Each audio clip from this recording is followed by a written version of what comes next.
දුර පුතාට සුබ සන්ධ්‍යාවක්. අපි 9 ශ්‍රේණී විද්‍යා පන්ති පටන් ගන්නවා. අපි ගිය අඟහරුවාදා කතා කරපු කොටස පොඩ්ඩක් මතක් කරොත් එහෙම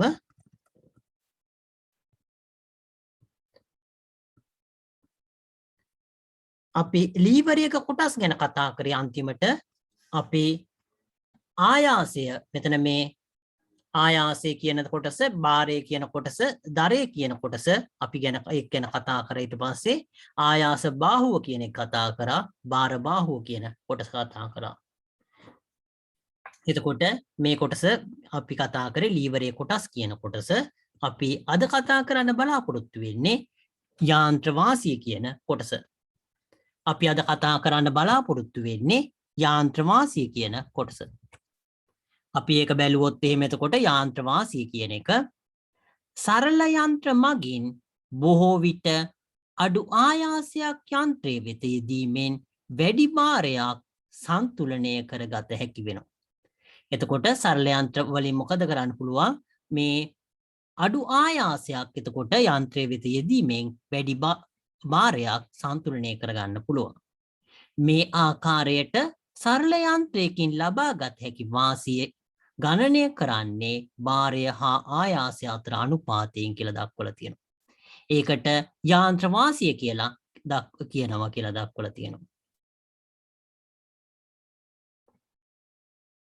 අපි මේ යාන්ත්‍ර වාසිය කියන එක ලියා ගන්න එක වැදගත් වෙයි. යාන්ත්‍ර වාසිය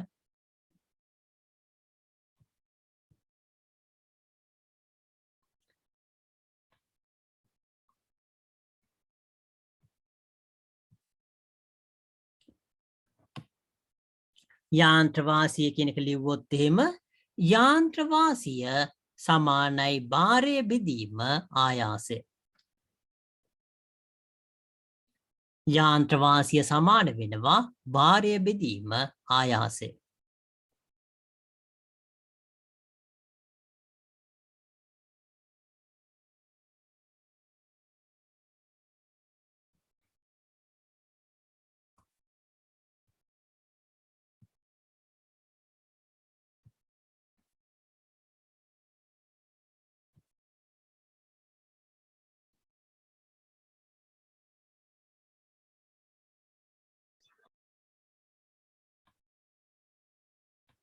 අපි කතා කරන්නේ මේ දැන් පටන් ගත්තේ අපි යාන්ත්‍ර වාසිය ගැන අපි කතා කරන්නේ.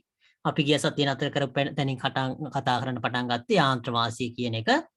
එතකොට මේ අපි කතා කරේ මේ සරල යන්ත්‍ර කියන ඒවා බොහෝ විට අඩු ආයාසයක් යොදලා වැඩි භාරයක් සන්තුලනය කරගන්න භාවිතා කරනවා කියලා.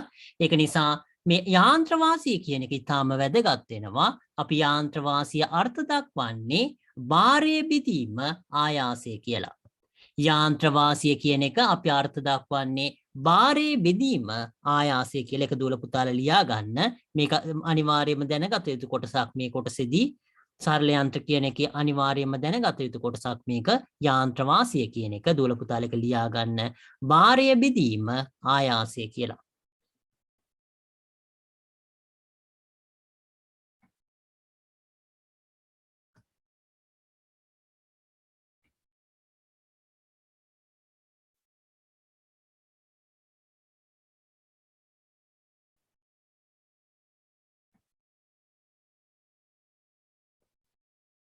ඒක ලියාගෙන ඉවරුනහම අපි ඊළඟ කොටසට යන්න බලාපොරොත්තු වෙනවා. යාන්ත්‍ර වාසිය කියන එක දුවල පුතාලා හොඳින් මතක තියාගත යුතු කොටසක්. භාරය බෙදීම ආයාසය කියලා තමයි යාන්ත්‍ර වාසියට කියන්නේ.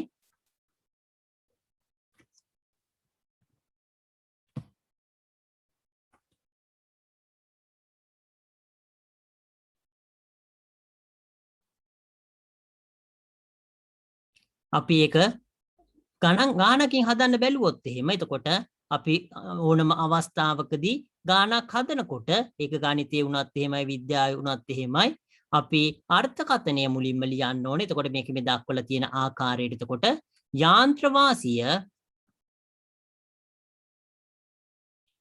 සමානයි භාරය බෙදීම ආයාසය. එතකොට යාන්ත්‍ර වාසිය සමාන වෙනවා භාරය බෙදීම ආයාසය කියන එකට.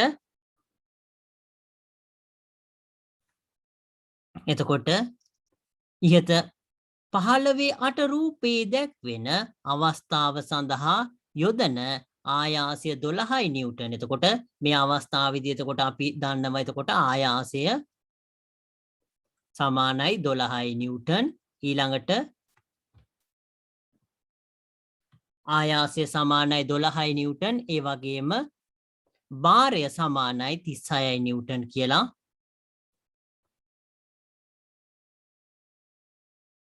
එතකොට ආයාසය 12යි නිව්ටන්, භාරය 36යි නිව්ටන්.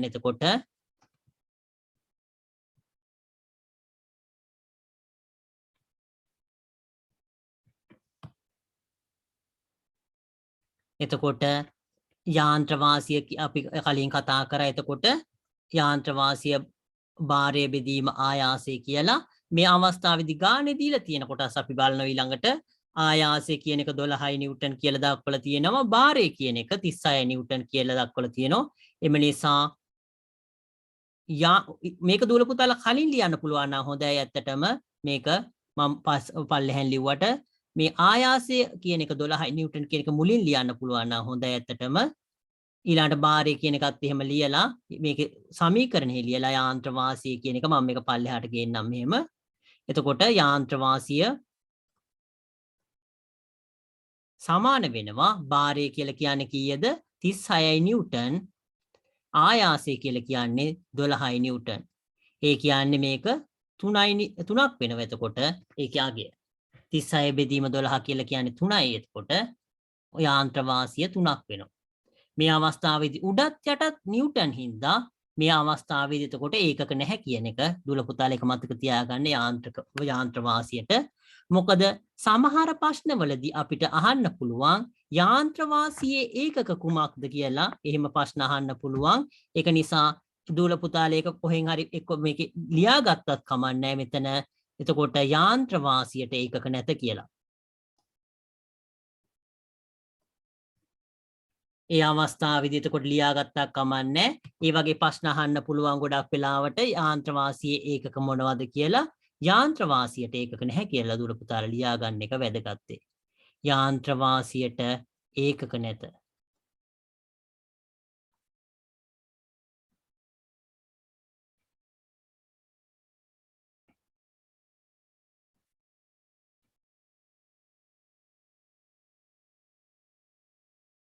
එතකොට යාන්ත්‍ර වාසියට ඒකක නැහැ කියන එක මෙතන දැක්වුවේ. එතකොට යාන්ත්‍ර වාසියට ඒකක නැත කියලා.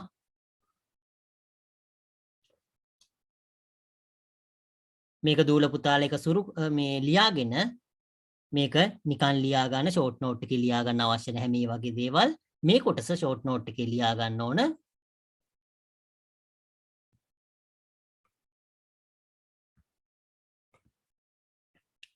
එතකොට යාන්ත්‍ර වාසිය කියන එක 3යි කියන එක දුල පුතාලා හදාගත්තාම ඊට ඉවර වෙලා කියන්න අපි ඊළඟ කොටසට යන්න බලාපොරොත්තු වෙනවා.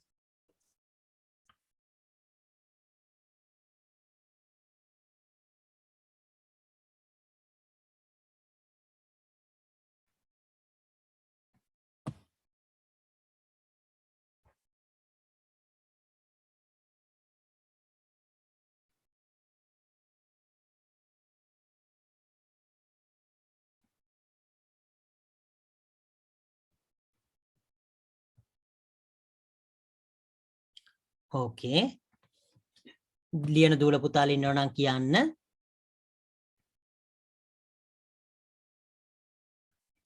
එතකොට මේ අවස්ථාවේදී මේ ඕනම ගානක් හදන්නේ සාමාන්‍යයෙන් ගානේ දීලා තියෙන කොටස් අපි මේ අවස්ථාවේදී ආයාසය කියන එක 12යි නිව්ටන් කියලා දීලා තියුණා. එතකොට ආයාසය සමානයි 12යි නිව්ටන්.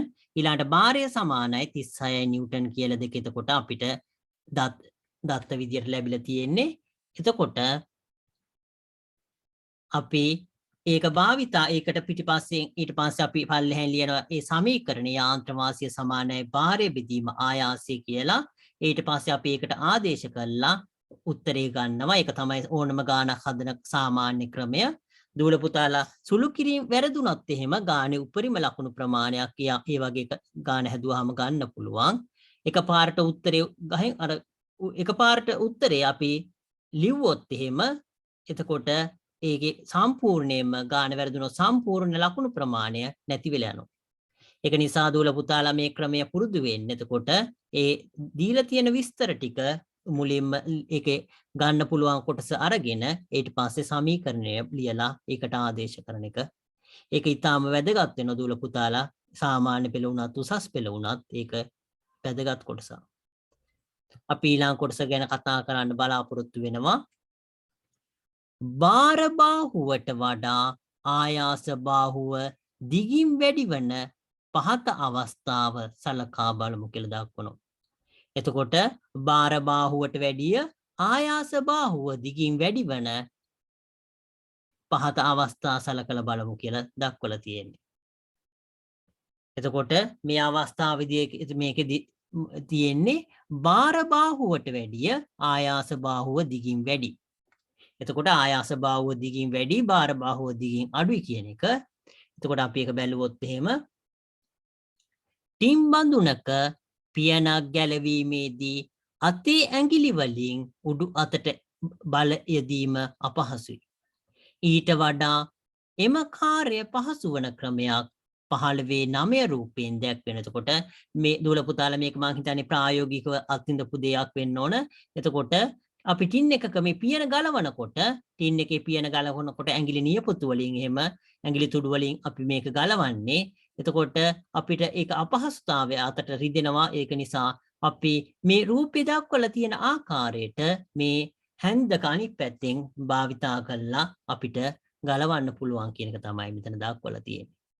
අපි ඒක ගැන පොඩ්ඩක් බැලුවොත් එහෙම අපි ඒ කොටස බැලුවොත් එහෙම මේ අවස්ථාවේදී එහිදී හැන්ද ලීවරයක්සේ ක්‍රියා කරනවා. හැන්දේ එක් කෙළවරක් මගින් ටිම් බඳුනේ පියන දරා සිටිනවා. එතකොට හැන්දේ එක් කෙළවරකින් ටිම් බඳුනේ පියන දරා සිටිනවා. ඊට සමීපයෙන් හැන්දේ එක් ලක්ෂයක් ටින් එකේ ගැට්ට මත පවතින. එතකොට මෙතන මේක ටින් එකේ පියන උස්සන්නේ මෙතනින් තමයි ධාරය කියන කොටස මෙතන තියෙන්නේ. කලින් අවස්ථාවේ අපි කතා කරපු මෙතන තමයි ආයාසය වෙන්නේ, මේක භාරය වෙන්නේ. එතකොට මේ අවස්ථාවේදී මේ උඩ අතට බලයක් යොදන්නේ, මේකට පහළට බලයක් යොදනවා. එතකොට මෙතන ධාරය තියෙන්නේ, මේ ධාරය ළඟම තමයි එතකොට මෙතන භාරය තියෙන්නේ. ආයාසය ගොඩක් ඈත් වෙලා තියෙන්නේ. එතකොට මේ අවස්ථාව ගැන අපි කතා කරන්නේ. එතකොට අපි මේක ආපහු බැලුවොත් එහෙම එහිදී හැන්ද ලීවරයක්සේ ක්‍රියා කරනවා. හැන්දේ එක් කෙළවරක් මගින් ටිම් බඳුනේ පියන දරා සිටිනවා. ඊට සමීපයෙන් හැන්දේ එක් ලක්ෂයක් ටින් එකේ ගැට්ට මත පවතිනවා. එම ලක්ෂය ධාරය කියලා දක්වනවා තියෙනවා. එතකොට මේ ස්ථානය හැන්දේ නිදහස් කෙළවරින් කුඩා බලයක් පහළට යොදන විට පියන ඉහළට විසි වෙනවා. සිරවී තිබූ පියන මෙසේ පහසුවෙන් ගලවන්න පුළුවන් කියලා දක්වලා තියෙනවා. එතකොට දූල පුතාලා හොඳින් දන්න දෙයක්. එතකොට මේ අවස්ථාවේදී මේ මෙතන මේ ටින් එක මෙතන ධාරය තියෙන්නේ, ඊළඟට භාරය තියෙන්නේ මෙතන, ආයාසය තියෙන්නේ මෙතන. එතකොට දූල පුතාලා කලින් අර අපි කතා කර සීසෝ එකක පොඩි කුඩා දරුවෙකුයි දෙමව්පියෝයි ඉන්න අවස්ථාව අපි කතා කරොත් එහෙම දෙමව්පියෝ මේ ධාරය ළඟට එන්න ඕන. එතකොට එහෙම නැත්නම් සීසෝ එක පදින්න බෑ කියලා අපි කතා කරා. එතකොට මේ කුඩා දරුවෙකුට එතකොට මේ දෙමව්පියන් උස්සන්න පුළුවන් කියලා කතා කරා. දෙමව්පියන් මේ සීසෝ එකේ ධාරය ළඟට ආවහම එතකොට මේ කුඩා දරුවෝ ඈත් වෙලා ඉන්න ඕන ධාරයේ ඉඳන්. එතකොට මේ කුඩා දරුවන්ට පුළුවන් කියලා දෙමව්පියෝ උනත් උස්සන්න කියලා අපි කතා කර සීසෝ එකේ. එතකොට ඒ අවස්ථාවට මේක සමානයි. එතකොට අපි කුඩා බලයක් යොදලා ඒක විශාල බලයක් බවට පත් කරගන්න, මෙතන කුඩා බලයක් යොදන්නේ මෙතන විශාල බලයක් බවට පත් කරගන්න අපි මේ ආකාරයට එතකොට මේ ධාරයට ළඟින්ම භාරය සම්බන්ධ වෙලා තියෙනවා. ඊළඟට ධාරයේ ඉඳන් ආයාසයට තියෙන දුර ප්‍රමාණය ඊටාම වැඩි. ඒක ගැන තමයි මෙතන මේ කතා කරන්නේ. එතකොට ඒක මගින් එතකොට මේ භාරය කියන එකට විශාල බලයක් එනවා. අපි ඒක බැලුවොත් එහෙම එතකොට අපි ආපහු ඒ කොටස බැලුවොත් එහෙම එතකොට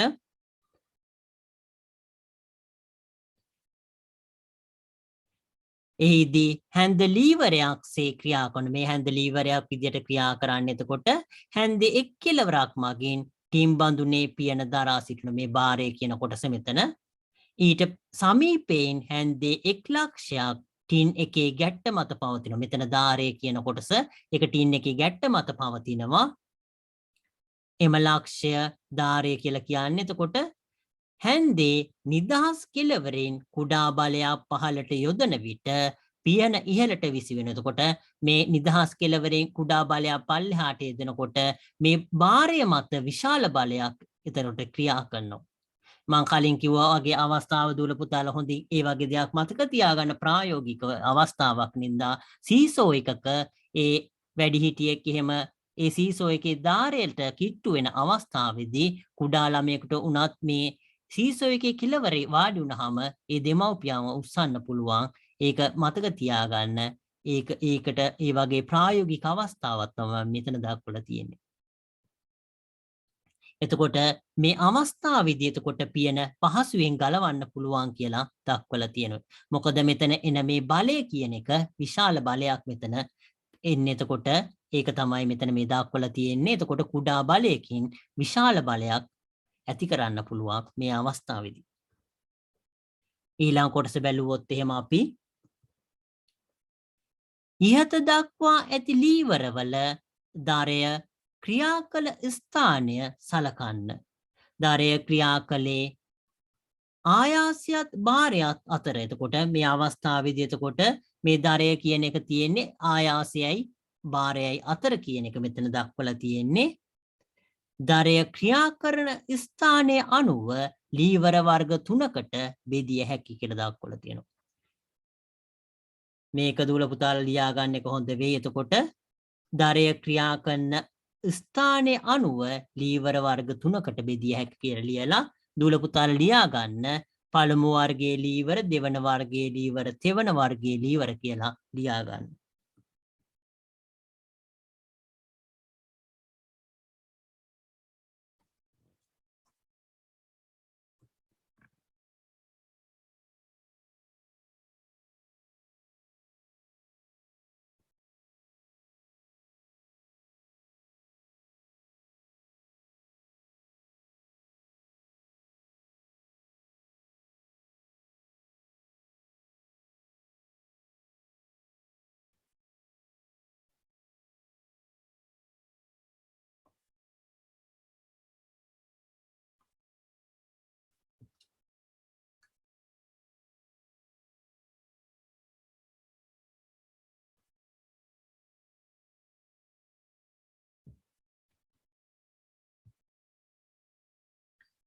ඕකේ.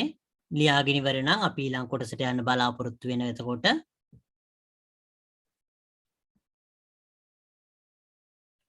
අපි ඊළඟ කොටසට ගියොත් එහෙම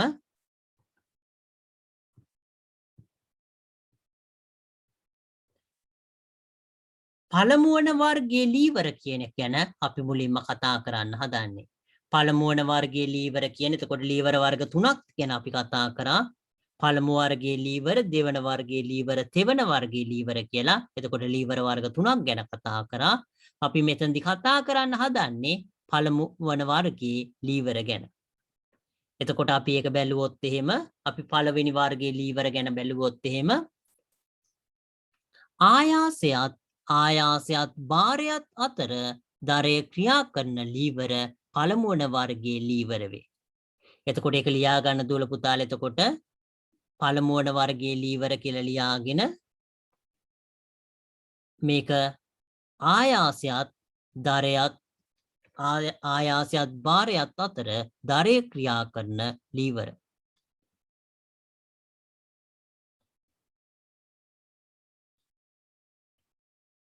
ඒක කලින් අවස්ථාවේ මේ වරහන් ඇතුළේ ලියා ගන්න පුළුවන් නම් එතන ලියා ගත්තා කමක් නැහැ දූල පුතාලා. එතන මෙහෙම අලුතෙන් ලියා ගත්තා කමක් නැහැ.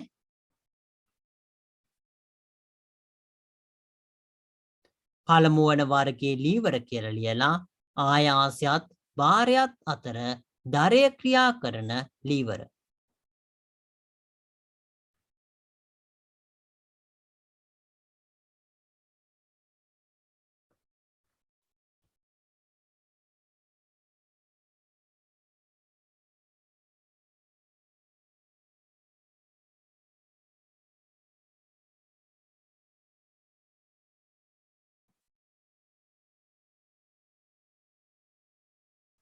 එතකොට අපි ඒක ලියාගත්ත. එතකොට පළවෙනි වර්ගයේ ලීවර කියලා ලියලා ආයාසයත් භාරයත් අතර දරය ක්‍රියා කරන ලීවර වලට තමයි අපි කිව්වේ පළමු වන වර්ගයේ ලීවර කියලා.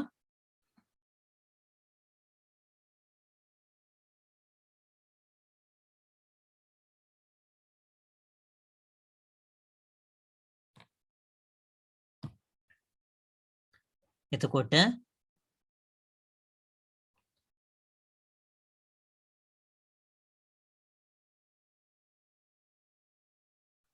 අපි ඊළඟ කොටස බැලුවොත් එහෙම එතකොට පළවෙනි වර්ගයේ ලීවර වලට අපි උදාහරණ ගැන කතා කරන්න බලාපොරොත්තු වෙනවා ඊළඟට. දූල පුතාලා උදාහරණ කියලා ලියාගෙන මේක ඇඳ ගන්න මේ කොටසත් ඇඳ ගන්න දූල පුතාලා මේකත් ඇඳ ගන්න ඉස්සෙල්ලා මේක ඇඳ ගන්න. එතකොට භාරය ආයාසය අතර දරය තියෙන ලීවර වලට තමයි අපි කිව්වේ පළමු වර්ගයේ ලීවර කියලා. එතකොට මේකත් ඇඳ ගන්න. එතකොට අපිට පැහැදිලි ඒක. ඊට පස්සේ උදාහරණ කියලා ලියලා සීසෝව සීසෝව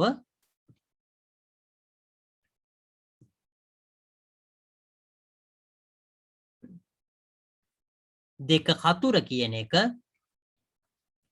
තුන අඬුව.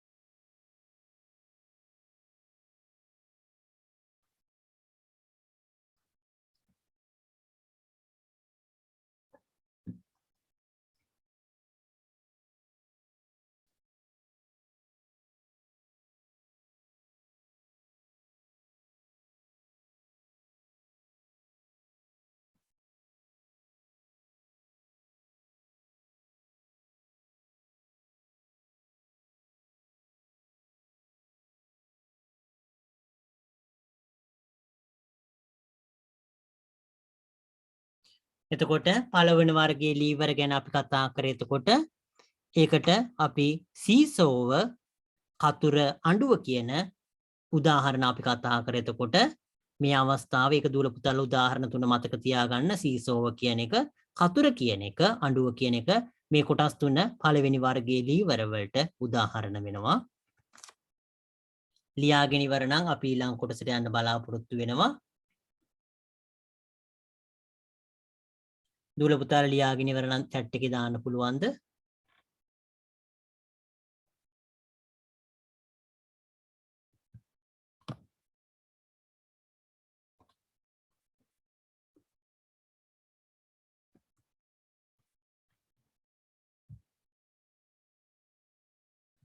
මං හිතනවා ලියාගෙන ඉවර ඇති කියලා. අපි ඊළඟ කොටසට යන්න බලාපොරොත්තු වෙනවා. ලියන දූල පුතාලා ඉන්නවා කියන්න ආපහු මේ කොටස පෙන්නන්න.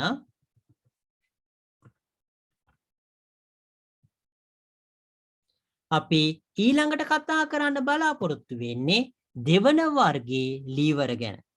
අපි ඊළඟට කතා කරන්න බලාපොරොත්තු වෙන්නේ කලින් අවස්ථාවේ වරහන් ඇතුළේ ලියාගත්තක් කමන්නේ, අලුතෙන් ලියාගත්තක් කමන්නේ. දෙවන වර්ගයේ ලීවර කියලා ලියලා දූල පුතාලා ලියා ගන්න ආයාසයත් දරයත් අතර භාරය පිහිටන ලීවර.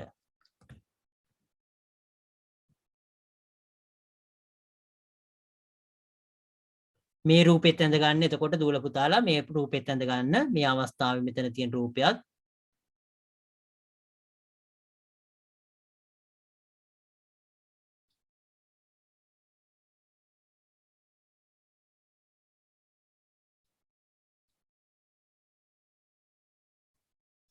එතකොට දෙවන වර්ගයේ ලීවර කියලා ලියා ගන්න ආයාසයත් දරයත් අතර භාරය පිහිටන ලීවර.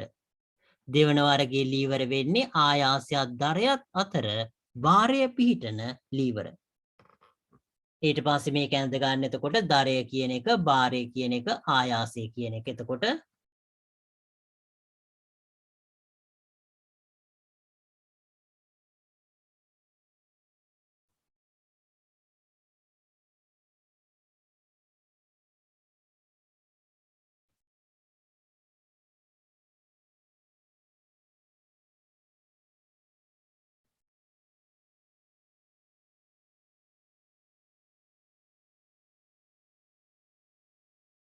ඊට පස්සේ උදාහරණ විදියට ලියන්න දෙවෙන එකට ගිරය කියන එක පළවෙනි උදාහරණය.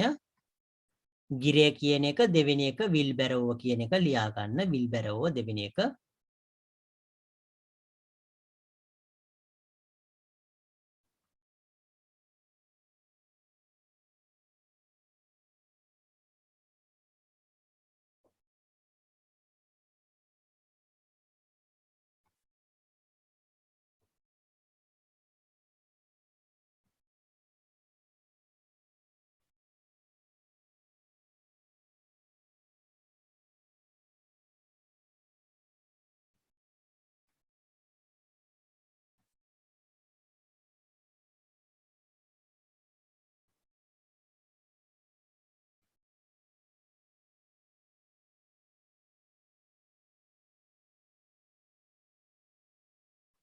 එතකොට මේ අවස්ථාවේදී මේ දෙවන වර්ගයේ ලීවර වලට උදාහරණ විදියට එතකොට ගිරය කියන එකයි විල්බැරෝව කියන එකයි එතකොට අපි ලිව්වේ එතකොට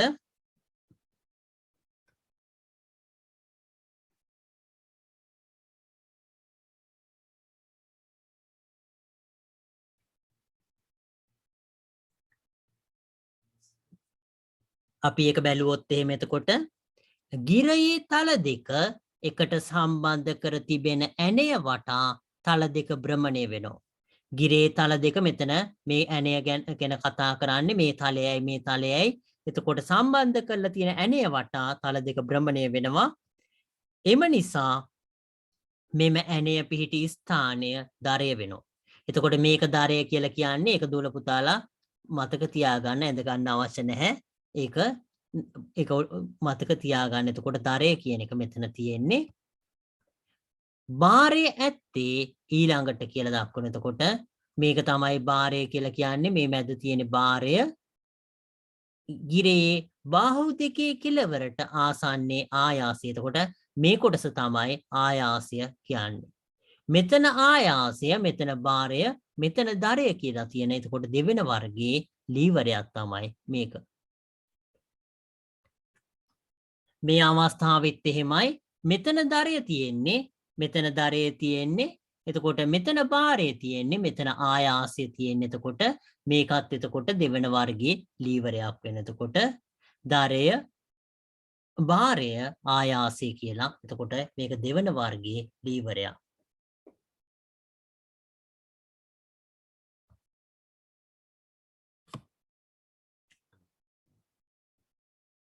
අපි ඊළඟ කොටසට යන්න බලාපොරොත්තු වෙනවා. අපි ඊළඟට කතා කරන්නේ තුන්වන වර්ගයේ ලීවර. තුන්වන වර්ගයේ ලීවරයක් අපි බැලුවොත් එහෙම එතකොට තුන්වන වර්ගයේ ලීවර කියන එක තෙවන වර්ගයේ ලීවර කියන එක ලියාගෙන දුව චුට්ටක් ඉන්න දුවල පුතාලා.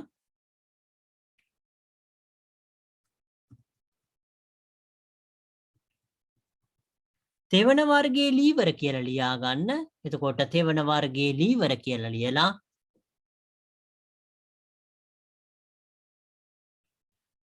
භාරයත් දරයත් අතර භාරයත් දරයත් අතර ආයාසය ක්‍රියා කරයි.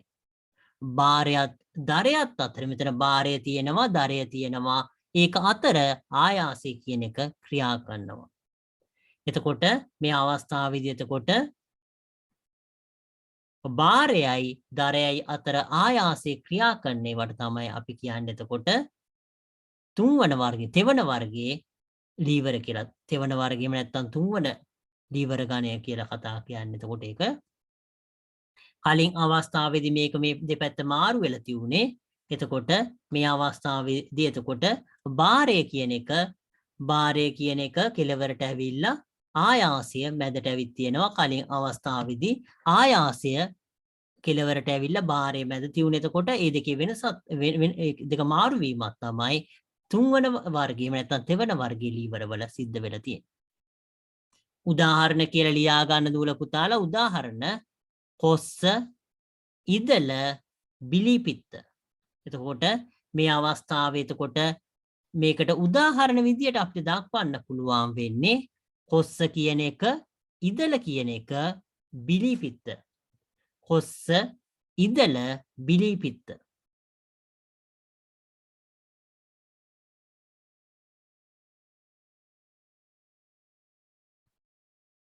කොස්ස ඉදල බිලිපිත්ත. එතකොට තෙවන වර්ගයේ ලීවර වලට උදාහරණ වෙන්නේ එතකොට කොස්ස ඉදල බිලිපිත්ත කියන මේ කොටස් තුන.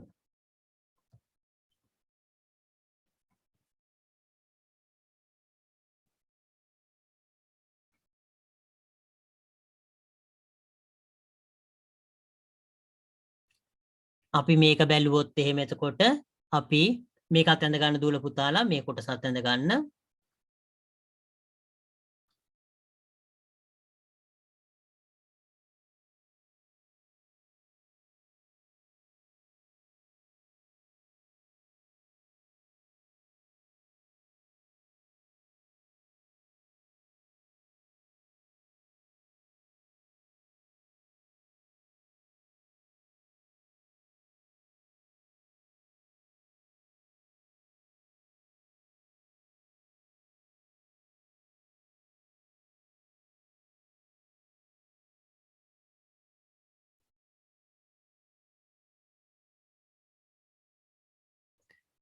අපි මේ ඊළඟ කොටස බැලුවොත් එහෙම ලියාගෙන ඉවරයි කියලා හිතන දුවල පුතාලා ලියා ගන්න දුවල පුතාලා ඉන්නවා නම් කියන්න.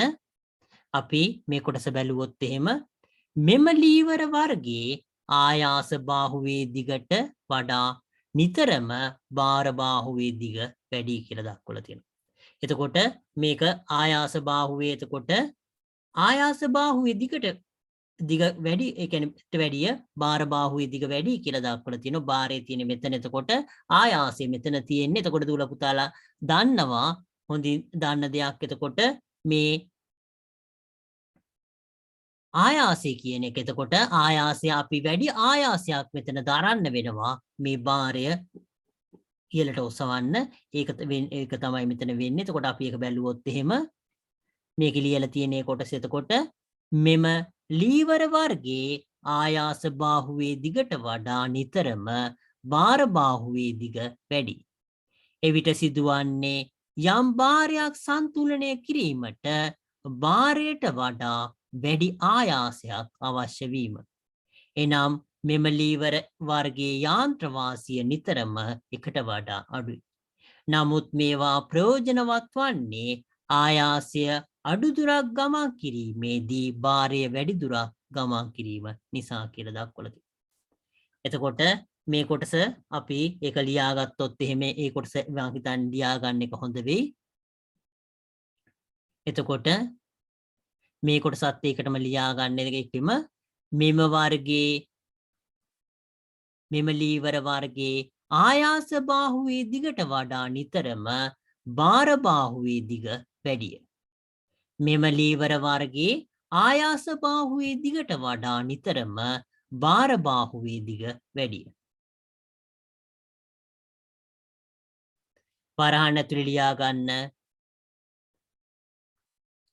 යම් බාරයක් සන්තුලනය කිරීමට බාරයට වඩා වැඩි ආයාසයක් අවශ්‍ය වේ කියලා.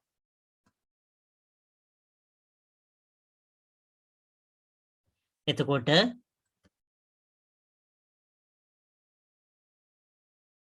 මේ අවස්ථාවේ එතකොට මෙම ලීවර වර්ගයේ ආයාස බාහුවේ දිගට වඩා නිතරම බාර බාහුවේ දිග වැඩි. එතකොට මේ ලීවර වර්ගයේ ආයාස බාහුවේ දිගට වැඩිය නිතරම බාර බාහුවේ දිග වැඩි. යම් බාරයක් එතකොට සන්තුලනය කරන්න බාරයට වඩා වැඩි ආයාසයක් අවශ්‍ය වෙනවා කියන එක දුවල පුතාලා මතක තියාගන්න. එතකොට ඒකටම මේ කොටසත් ඒකටම ලියා ගන්න. එතකොට මෙම ලීවර වර්ගයේ යාන්ත්‍ර වාසිය නිතරම එකට වඩා අඩුය.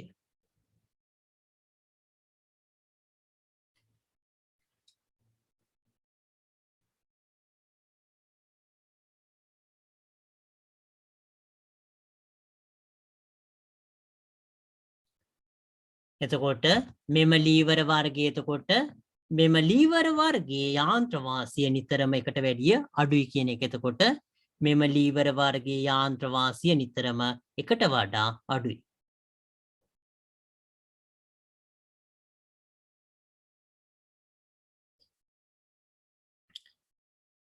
මේකේ දූල පුතාලා වරද්ද ගන්න එපා. යාන්ත්‍ර වාසිය කියන එක ඒ අපි යොදන බලය කියන එක බලය කියන එක අතර අනුපාතයක් ගැන කතා කරන්නේ යාන්ත්‍ර වාසිය කියන එක. නමුත් මේ අවස්ථාවේදී කරන කාර්ය ප්‍රමාණය බාරේ යන දුරයි බාරය එතකොට සැහැල්ලු නම් ඒක යන දුර ප්‍රමාණය වැඩි. මෙතන මේ ආයාසය යොදන තැන එතකොට ඒ ආයාසය යොදන ගමන් කරන දුර ප්‍රමාණය අඩුයි. එතකොට ඒක නිසා මේකේ මේ කාර්ය ප්‍රමාණය කියන එක කිසිම වෙනසක් සිද්ධ වෙන්නේ නැහැ. එතකොට කාර්ය ප්‍රමාණය කිසිම වෙනසක් සිද්ධ වෙන්නේ නැහැ. ඒකෙදී ඒ ආයාසයේ ඒ බලය කියන එකේ වෙනසක් විතරයි සිද්ධ වෙන්නේ. ඒක හොඳට මතක තියාගන්න දූල පුතාලා. ඒ කාර්ය ප්‍රමාණය කිසිම වෙනසක් සිද්ධ වෙන්නේ නැහැ. ඒ අවස්ථා දෙකේම කියන්නේ අපි මේ සරල යන්ත්‍ර භාවිතා කරත් අපි කරන්න ඕන කාර්ය ප්‍රමාණයයි සරල යන්ත්‍ර භාවිතා නොකර කරන්න ඕන කාර්ය ප්‍රමාණයයි දෙකම එකයි. එතකොට ඒ කාර්ය ප්‍රමාණය කියන එක අපි ශක්තියක් වැය කරනවා නම් ඒ ශක්තිය මොකක් හරි අපි මෝටරයක් හරි මොකක් හරි භාවිතා කළ විද්‍යුත් ශක්තිය හරි වෙන්න පුළුවන් කිසියම් ශක්තියක් වැය කරනවා නම් සරල යන්ත්‍රය භාවිතා කරයි කියලා ඒ ශක්තිය අඩුවීමක් සිද්ධ වෙන්නේ නැහැ. ඒක හොඳට මතක තියාගන්න. එතකොට මේ සරල යන්ත්‍ර වලින් කරන්නේ මම දූල පුතාලට කලින් මම ඒක පැහැදිලි කරා. අපි මල් ගහකට එහෙම වතුර බේසමක් එකපාරට ගෙනහිල්ලා දැම්මොත් එහෙම මල් ගහ එහෙමම කඩලා යනවා. එහෙම නැත්නම් ඒක මල් ගහ එහෙමම පොළවට සමතලා වෙන්න පුළුවන්. නමුත් අපි මේ වතුර බේසමම පොඩි කෝපයක් අරගෙන ටික ටික දැම්මහම කිසිම ඒ හානියක් මල් ගහට සිද්ධ වෙන්නේ නැහැ. ඒ වගේ අවස්ථාවක් තමයි මේ සරල යන්ත්‍ර වලින් කරන්නේ. එකම ඒ කියන්නේ එකම වතුර බේසම ඒ දාන විදිය වෙනස් කිරීමක් කරන්නේ. එතකොට අපි සාමාන්‍යයෙන් එතකොට මම කලින් කිව්වා වගේ එකපාරට වතුර බේසම ඒ ගහම උඩට අත්තරින්න නැතුව අපි කෝප් එකෙන් ටික ටික ගහට වතුර දාන වගේ සරල යන්ත්‍ර භාවිතා කළා අපිට ඒ යොදන බලයේ ප්‍රමාණය කුඩා කරලා ඒක වැඩි වෙලාවක් ඒ කියන්නේ දුල පුතාලා හොඳින් දන්න දෙයක්. එතකොට මම කලින් කියපු ඒ උදාහරණය. එතකොට ඒ වතුර බේසම එකපාරට ඒ ගහ මතට ඇත්තරියහම ඉතා කුඩා වෙලාවකදී ඒ වතුර ටික සේරම ඒ ගහට වැටෙනවා. එතකොට ඒ යොදන කාලයත් එක්ක විශාල ප්‍රමාණයක් යෙදුවට ඉතා කුඩා කාලයක් තමයි ඒක යොදන්නේ. එතකොට ඒක ඒ වගේ අවස්ථාවකදී එතකොට මිනිස්සෙක් වුණත් එහෙමයි මිනිස්සෙට විශාල අපේ ශරීරයේ බරට සමාන බලයක් හරි අපි යොදන ඉතා කුඩා වෙලාවක් අපි දරාගෙන ඉන්න බෑ ඇත්තට මේක. ඒක නිසා ඒ අපි යොදන්න ඕන බලය කියන එක අඩු කළා අපි කලින් කතා කරපු ඒ වතුර බේසම කියන එක වතුර කෝප්ප බවට පත් කළා. ඒක ටික ටික වැඩි වෙලාවක් ඒ බලය අඩු වෙලාවක් ඒ කියන්නේ වැඩි වෙලාවක් අඩු බලයක් යොදනා ඒ කාර්යම කරන්න තමයි අපි සරල යන්ත්‍ර කියන එක භාවිතා කරන්නේ. ඒක නිසා මේ අවස්ථාවේදී දූල පුතාලා වරද්ද ගන්න එපා. යාන්ත්‍ර වාසිය කියලා කියන්නේ ඒ බලය අතර වෙනස නිසා ඒ කරන කාර්ය කියන එකේ කිසිම වෙනසක් සිද්ධ වෙන්නේ නැහැ. අපි සරල යන්ත්‍ර භාවිතා කරත් අපි සරල යන්ත්‍ර භාවිතා නොකරත් කරන්න ඕන කාර්ය ප්‍රමාණය එකමයි. ඒක අපිට දැනෙන විදිය වෙනසක් විතරයි සිද්ධ වෙන්නේ. මම කලින් කිව්වා වගේ ඒ වතුර බේසම ගහකට එකපාරට දානවද කෝප්ප වලට වතුර අරගෙන ටික ටික ගහට දානවද කියන එක වෙනස තමයි තියෙන්නේ.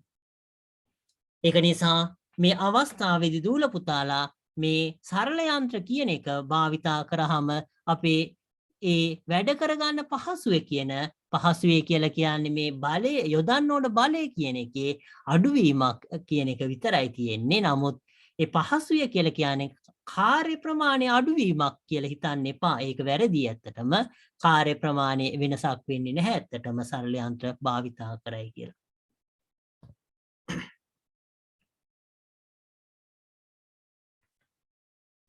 අපි ඊළඟ කොටස බැලුවොත් එතකොට අපි ඊළඟ කොටසට යන්න බලාපොරොත්තු වෙන එතකොට අපි මේ ලීවර වර්ග 3 ගැන කතා කරා.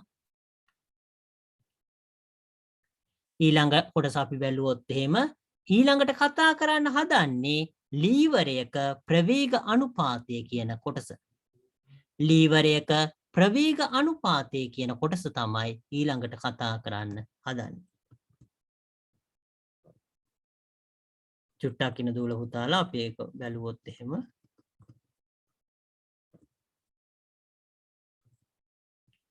අපි ඒ කොටස බැලුවොත් එහෙම එතකොට අපි ලීවරයක ප්‍රවේග අනුපාතය කියන එක අපි බලන්න හදන්නේ යම් බරක් ඉහළට එසවීමට යොදාගත් පහත ලීවර ක්‍රමය නැවත සිහිපත් කරන්න කියලා දක්වනවා.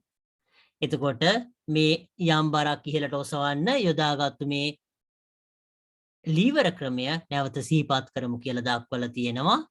මේකෙදි භාරය කියන එක මෙතන තියෙන්නේ ආයාසය කියන එක මෙතනින් ආයාසය යොදන්නේ ධාරය කියන එක මෙතන තියෙන්නේ ධාරය භාරය ආයාසය කියන මෙතන මෙහෙම තියෙන්නේ. එතකොට අපි එක බැලුවොත් එහෙම ඊළඟට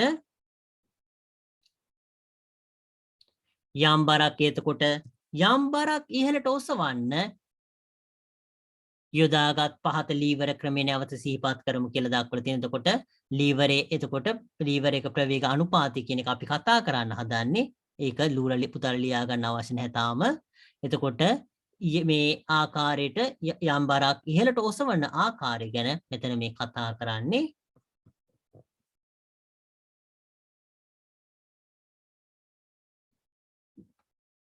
අපි ඒක බැලුවොත් එහෙම මෙම ලීවරය වෙත අප ආයාසය යොදන්නේ B ලක්ෂයෙන් කියලා දක්වලා තියෙනවා. එතකොට මේ ලීවරයට එතකොට ආයාසය යොදන්නේ මේ B කියන ලක්ෂයෙන්.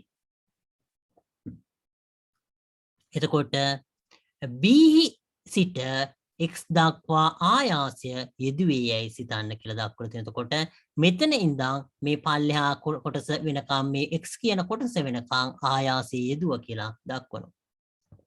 මෙය ආයාසයේ විස්ථාපනය වෙනවා. එතකොට මේ ආයාසය අපි යොදලා මේ B කියන ස්ථානයේ විඳන් x කියන ස්ථානයට ගමන් කරපු දුරට තමයි අපි කියන්නේ මේ විස්ථාපනය කියලා. විස්ථාපනය කියන එක දූල පුතාලා සමහර ඉගෙනගෙන නැති වෙන්න පුළුවන්. ඒක 10 ශ්‍රේණියේදී ඉගෙන ගන්නවා ඊළඟ අවුරුද්දේ. විස්ථාපනය කියලා කියන්නේ පිහිටීමේ ඇතිවන වෙනස. දුරයි විස්ථාපනය කියන එක දෙකක් ඇත්තටම. ඒක වරද්ද ගන්න එපා. විස්ථාපනය කියලා කියන්නේ දෛශිකයක්. ඒ මොකද විස්ථාපනයට විශාලත්වයක් විතරක් නෙවෙයි දිශාවක් තියෙනවා. ඒක නිසා මේ විස්ථාපනය කියලා කියන්නේ මේ ලක්ෂයයි මේ x ලක්ෂය අතර කෙලින් දුර. මේ පුජ්‍යල ආයාසය යොදලා කොහොම මේක චලනය කරත් වැඩක් නැහැ. මේ B කියන ලක්ෂයේ ඉඳන් x වෙනකන් තියෙන කෙලින් දුර තමයි විස්ථාපනය වෙන්නේ මෙතන. අපි ඒක බැලුවොත් එහෙම එතකොට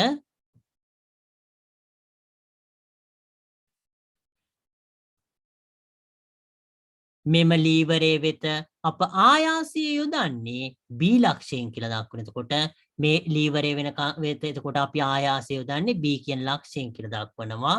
B සිට x දක්වා එතකොට මේ x කියන ස්ථානයේ දක්වා ආයාසය යෙදුවේ කියලා හිතනොත් එහෙම. එතකොට B වල ඉඳන් x වෙනකන් අපි ආයාසය යෙදුව කියලා හිතුවොත් එහෙම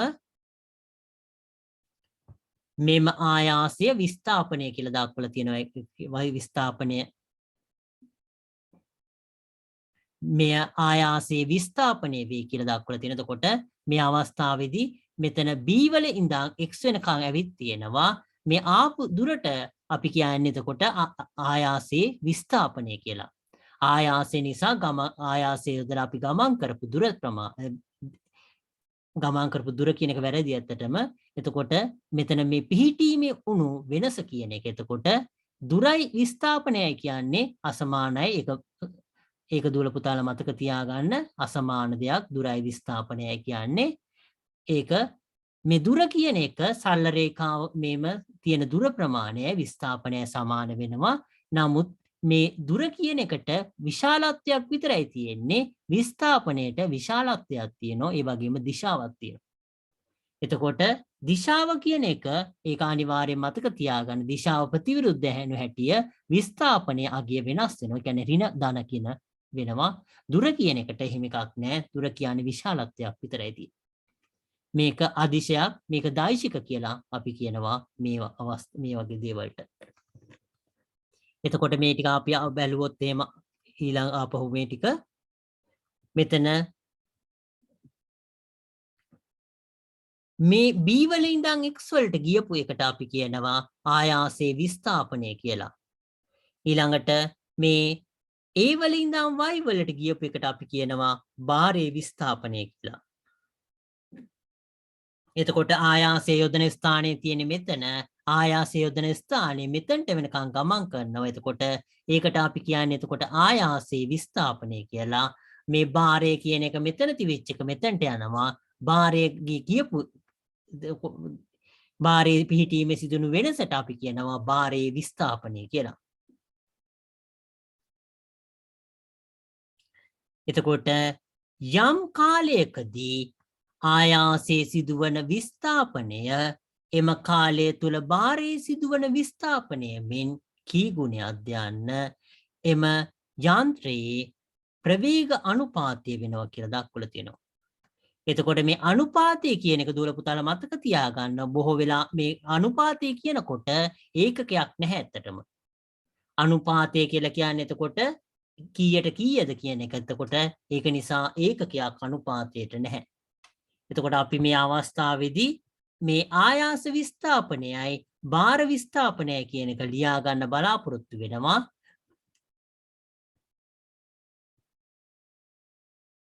දුල පුතාලා මේකේ මාතෘකාව ලියා ගන්න. මේකේ ලීවරයක ප්‍රවේග අනුපාතය කියලා ලියලා මේ පින්තූරය ඇඳ ගන්න. මේ පින්තූරය ඇඳගෙන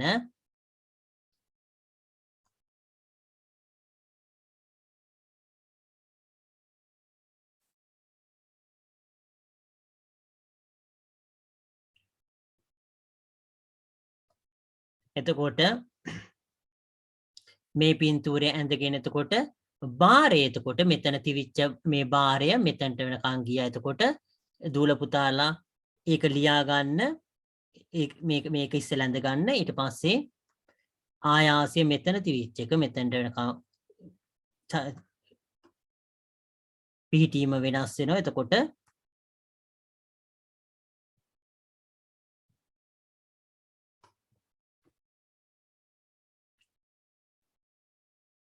ඒක බැලුවොත් එතකොට මේ මෙතන ලක්ෂයේ ඉඳන් මෙතනට වෙනකම් පිහිටීම වෙනස් වෙනවා.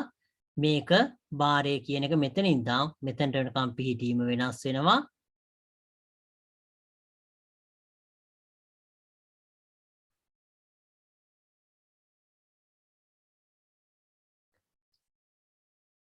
මෙතනින් ලියා ගන්න ආයාසය යොදන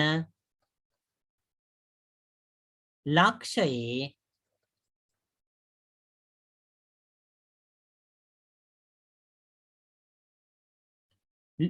චුට්ටක් ඉන්න ආයාසය යොදන ස්ථානය කියලා ලියා ගනිමු අපි. ඒක හොඳ වෙයි.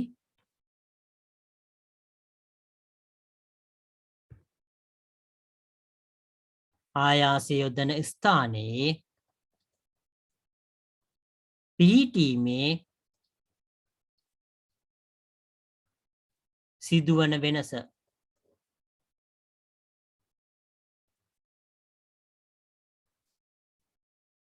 එතකොට මේ අවස්ථාවේදී ආයාසය යොදන ස්ථානයේ පිහිටීමේ සිදුවන වෙනස ඒකට තමයි අපි කියන්නේ ආයාසයේ විස්ථාපනය කියලා. ඒක ඊතලයක් හරි 32ක් හරි ලියා ගන්න ආයාසයේ විස්ථාපනය. එතකොට ආයාසයේ විස්ථාපනය කියලා මෙතන ලියා ගන්න දුල පුතාලා. එතකොට මම ඒක අප ලියන්න.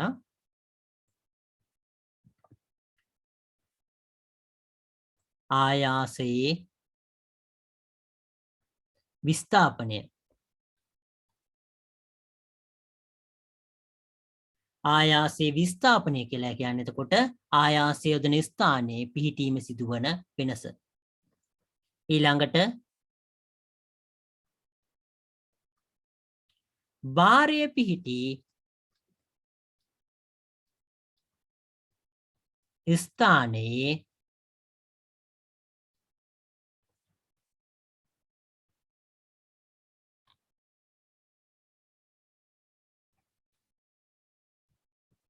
භාරය පිහිටි ස්ථානයේ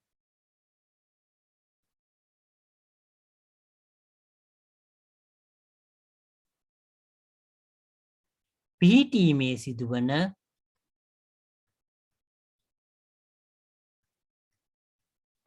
වෙනස. භාරය පිහිටි ස්ථානයේ පිහිටීමේ සිදුවන වෙනස ඒකට අපි කියනවා භාරයේ විස්ථාපනය කියලා.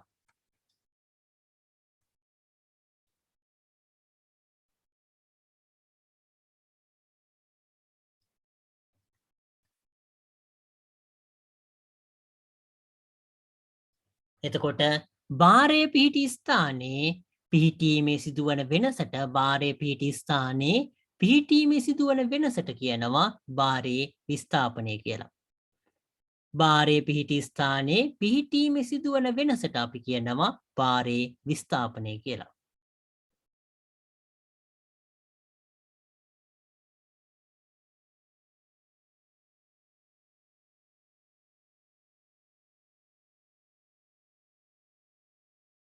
භාරයේ පිහිටි ස්ථානයේ පිහිටීමේ සිදුවන වෙනසට කියනවා භාරයේ විස්ථාපනය කියලා. ආයාසයේ පිහිටි යෙදෙන ස්ථානයේ පිහිටීමේ සිදුවන වෙනසට කියනවා ආයාසයේ විස්ථාපනය කියලා.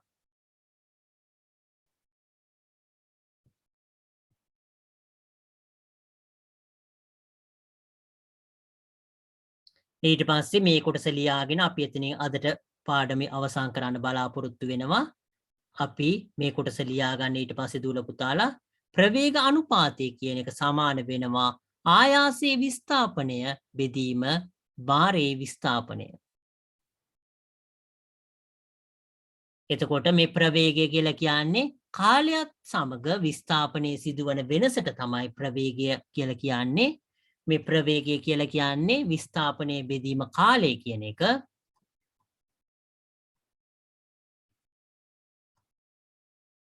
ප්‍රවේගය කියලා කියන්නේ විස්ථාපනයේ බෙදීම කාලය කියන එක. එතකොට මේ කාලයත් එක්ක මේ විස්ථාපනයේ සිදුවන වෙනස කියන එක. එතකොට ආයාසයේ විස්ථාපනයේ බෙදීම භාරයේ විස්ථාපනය කියන එකෙන් තමයි දක්වන්නේ.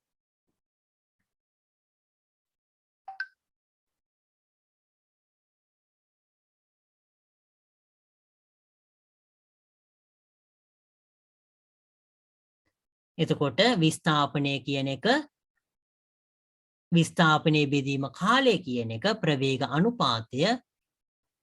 ප්‍රවේගය කියලා කියන්නේ විස්ථාපනයේ බෙදීම කාලය කියන එක. ප්‍රවේග අනුපාතය කියලා කියන්නේ ආයාසයේ විස්ථාපනයේ බෙදීම භාරයේ විස්ථාපනය. එතකොට ආයාසයේ විස්ථාපනයේ බෙදීම භාරයේ විස්ථාපනය තමයි ප්‍රවේග අනුපාතය කියලා අපි කියන්නේ. අපි එතනින් අදට පන්තිය අවසන් කරන්න බලාපොරොත්තු වෙනවා. අපි ඊළඟ දවසේ ඉතුරු කොටස කරන්න බලාපොරොත්තු වෙනවා. මේකේ මතක තියාගන්න දේවල් තියෙනවා. මේ ඒ වගේම මේ ප්‍රවේගය කියන එක විස්ථාපනය කියන එක දූල පුතාලා එතකොට දූල පුතාලා මේක මේ දැනට මතක තියාගන්න එක මං හිතන්නේ වැදගත්. අපි 10 ශ්‍රේණියේදී මේක ගැන විස්තර ඉගෙන ගන්නවා ඉස්සරහට. ඒක නිසා මේ කොටස මතක තියාගන්න එක මං හිතන්නේ හොඳ වෙයි. දූල පුතාලා මේ කොටස ලියාගෙන අපි අදට පන්තිය අවසන් කරන්න බලාපොරොත්තු වෙනවා. අන්තිමට මේ ප්‍රවේග අනුපාතය කියන එක ආයාසයේ විස්ථාපනයේ බෙදීම භාරයේ විස්ථාපනය කියලා ලියා ගන්න.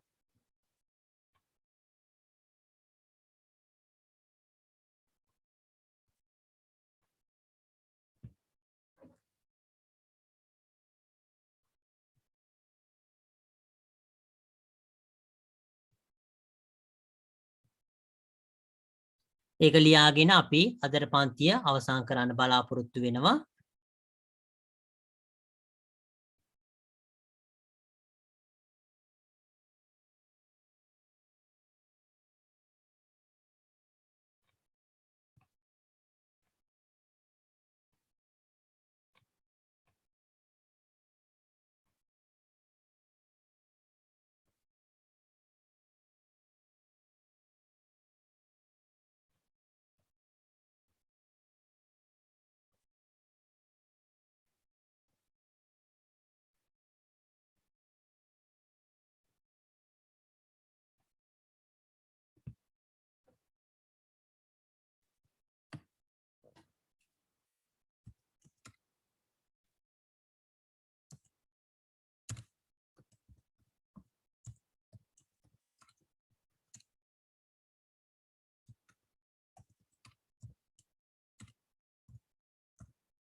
ලියාගෙන ඉවර නම් අපි අදට පන්තිය අවසන් කරන්න බලාපොරොත්තු වෙනවා. දූල පුතාලට සුබ රාත්‍රියක්.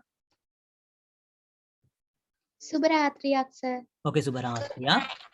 ඕකේ සුබ රාත්‍රියක්. good night. okay